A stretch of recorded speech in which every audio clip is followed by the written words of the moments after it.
Hello students, welcome to Joy of Learning English. இப்போ நாம பார்க்க போகிறது ஃபர்ஸ்ட் ஃப்ளைட் புக்கில் உள்ள chapter 10 The Sermon at Benares. இந்த லெசனோட சோர்ஸ் அப்படின்னு பார்த்தீங்கன்னா values and voices a college reader. இதில் பெட்டி ரென்ஷா அவங்க எழுதினது தான்.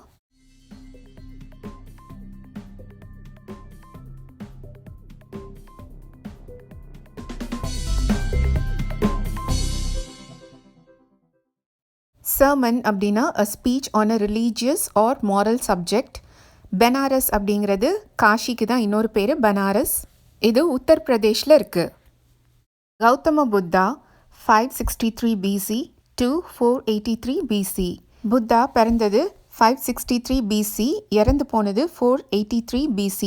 BC அப்படின்னா before Christ. began life as a prince named Siddhartha Gautama. அவர் ஒரு பிரின்ஸாக பிறந்தார். பிறந்தப்போ அவருக்கு வச்ச பேர் சித்தார்த்த கௌதமா. அவர் எங்கே பிறந்தார் அப்படின்னா நார்த் இந்தியாவில் பிறந்திருக்காரு. At 12, he was sent away for schooling in the Hindu sacred scriptures and 4 years later he returned home to marry a princess. அவருக்கு 12 வயசாக இருக்கும் போது அவரை முன்னாடி காலத்தில் குருகுலம்லாம் இருக்கும்ல, அங்கே அனுப்பிட்டாங்க. அங்கே அவர் போய் நிறைய ஏன்ஷியன்ட் ஸ்கிரிப்சர்ஸ் எல்லாம் படிச்சுட்டு வந்தார். 4 இயர்ஸ்க்கு அப்புறமா அவர் வீட்டுக்கு வந்தப்போ அவருக்கு ஒரு பிரின்சஸோட கல்யாணம் ஆயிடுச்சு. அந்த பிரின்சஸோட பேர் Yashodhara. They had a son and lived for 10 years as befitted royalty. அவங்களோட பையன் பேர் ராகுல். அவங்க எல்லாருமே ஒரு 10 வருஷத்துக்கு எப்படி ராயல் பீப்புள், எப்படி ஒரு ராஜகுமாரன் வாழணுமோ அதே மாதிரி அவர் வாழ்ந்தார். At about the age of 25, the prince, heretofore shielded from the sufferings of the world. அவருக்கு 25 இயர்ஸ் ஆகும்போது அவர் ஒரு பிரின்ஸாக இருந்ததுனால இது வரைக்கும் வேர்ல்டில் இருந்த சஃபரிங்ஸ் எல்லாம் அவருக்கு தெரியாமல் அவரை ஷீல்ட் பண்ணி வச்சுருந்தாங்க. அவர் ஒரு பேலஸில் இருந்தார், ஒரு பிரின்ஸோட லைஃப்பை லீட் பண்ணிகிட்டு இருந்தார். அதனால அவருக்கு சஃபரிங்னா என்னன்னே தெரியாது. மற்றவங்கெல்லாம் சஃபர் பண்ணிகிட்ருக்காங்க அப்படிங்கிறதே அவருக்கு தெரியாமல் அவரை வளர்த்துட்டு இருந்தாங்க. While out hunting chanced upon a sick man, then an aged man, then a funeral procession and finally a monk begging for alms. ஒரு நாள் அவர் ஹண்டிங்க்கு போகிறாரு. அப்போது சான்ஸ்ட் அப்பான் அப்படின்னா பை சான்ஸ் அவர் பார்க்குறாரு. என்னென்ன பார்க்குறாரு அப்படின்னா ஒரு சிக் மேனை பார்க்குறாரு, அப்புறம் ரொம்ப வயசான ஒருத்தரை பார்க்குறாரு, அப்புறம் ஒரு ஃபியூனரல் ப்ரொசெஷன் அப்படின்னா இறந்து போனவங்கள தூக்கிட்டு ஊர்வலமாக போகிறாங்க, அதை பார்க்குறாரு. அப்புறமா கடைசியாக ஒரு மாங்க், ஒரு சாது, ஒரு சன்னியாசி பிச்சை எடுக்கிறது, ஆர்ம்ஸ் அப்படின்னா பிச்சை எடுக்கிறத பார்க்குறாரு.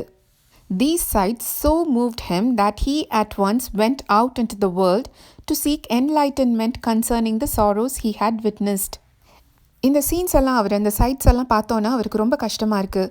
இதெல்லாம் ஏன் நடக்குது அப்படின்னு அவர் புரிஞ்சுக்கணும்னு நினைக்கிறாரு.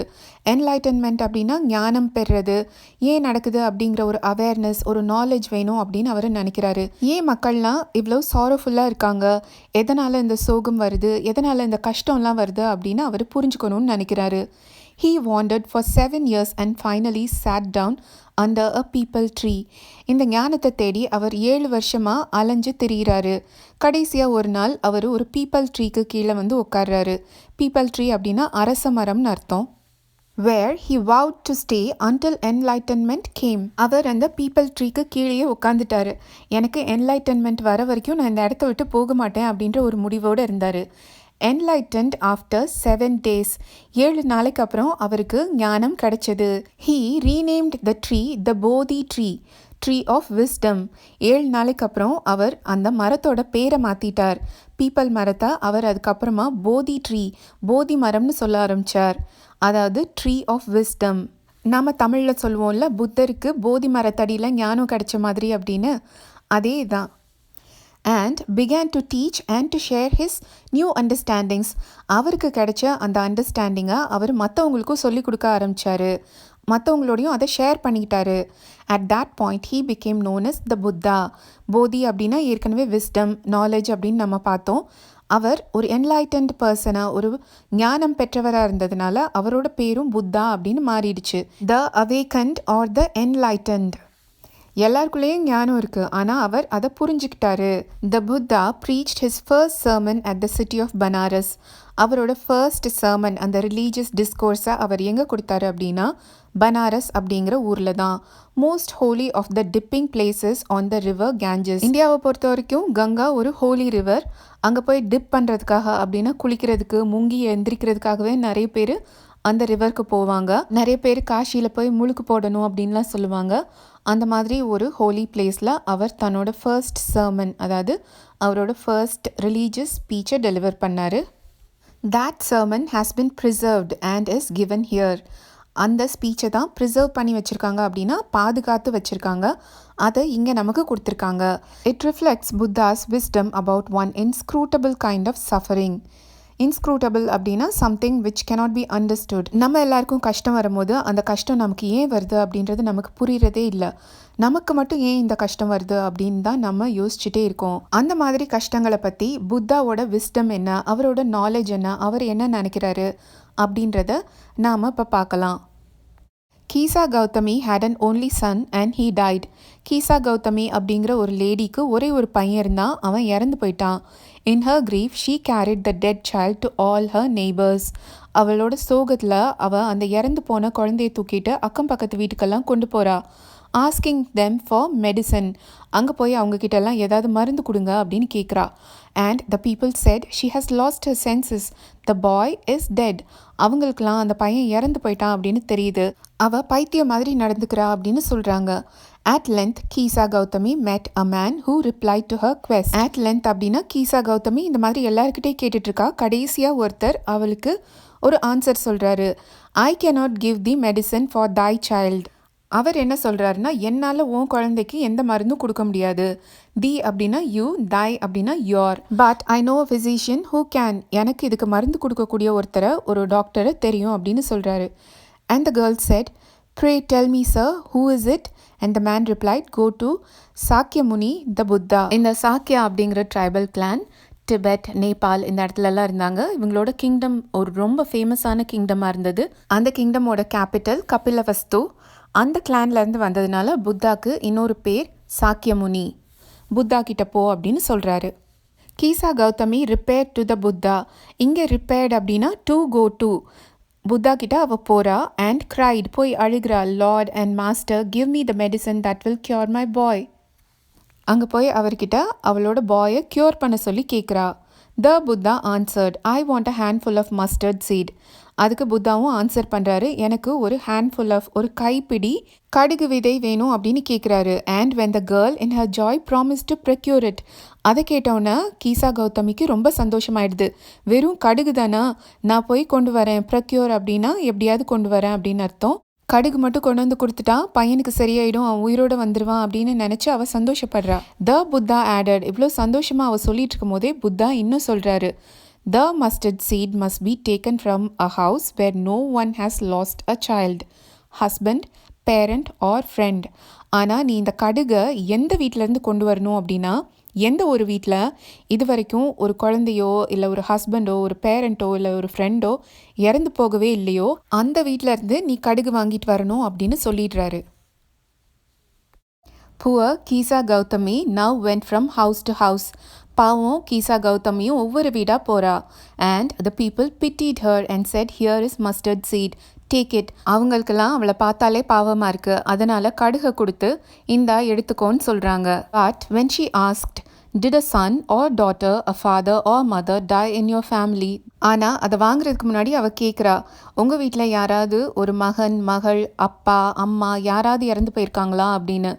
They answered her, alas, the living are few, but the dead are many. Alas அப்படிங்கிறது ஒரு எக்ஸ்ப்ரெஷன் ஆஃப் கிரீஃப். உயிரோடு இருக்கவங்க கொஞ்சம் பேர் தான், இறந்து போனவங்க தான் நிறையா. Do not reminders of our deepest grief. எங்களோட டீப்பஸ்ட் கிரீஃப், ஆழ்ந்த சோகத்தெல்லாம் திரும்ப ஞாபகப்படுத்தாதா அப்படின்னு சொல்லிடுறாங்க. And there was no house but some beloved one had died in it. எல்லா வீட்லேயுமே அவங்க ரொம்ப லவ் பண்ண யாரோ, அதாவது அவங்களுக்கு ரொம்ப பிரியமான யாரோ இறந்து போய் தான் இருந்தாங்க. யாருமே இறக்காத வீடு அப்படின்னு எதுவுமே இல்லை. கீசா கௌதமி பிகேம் வியரி. இப்போ கீசா கௌதமி ரொம்ப டயர்ட் ஆயிட்டா. போய் அலைஞ்சு தெரிஞ்சு எல்லார்கிட்டையும் கேட்டு கேட்டு டயர்ட் ஆயிட்டா. And hopeless. இப்போ அவளுக்கு எந்த நம்பிக்கையுமே இல்லை. And sat down at the wayside வாட்சிங் the lights of the city.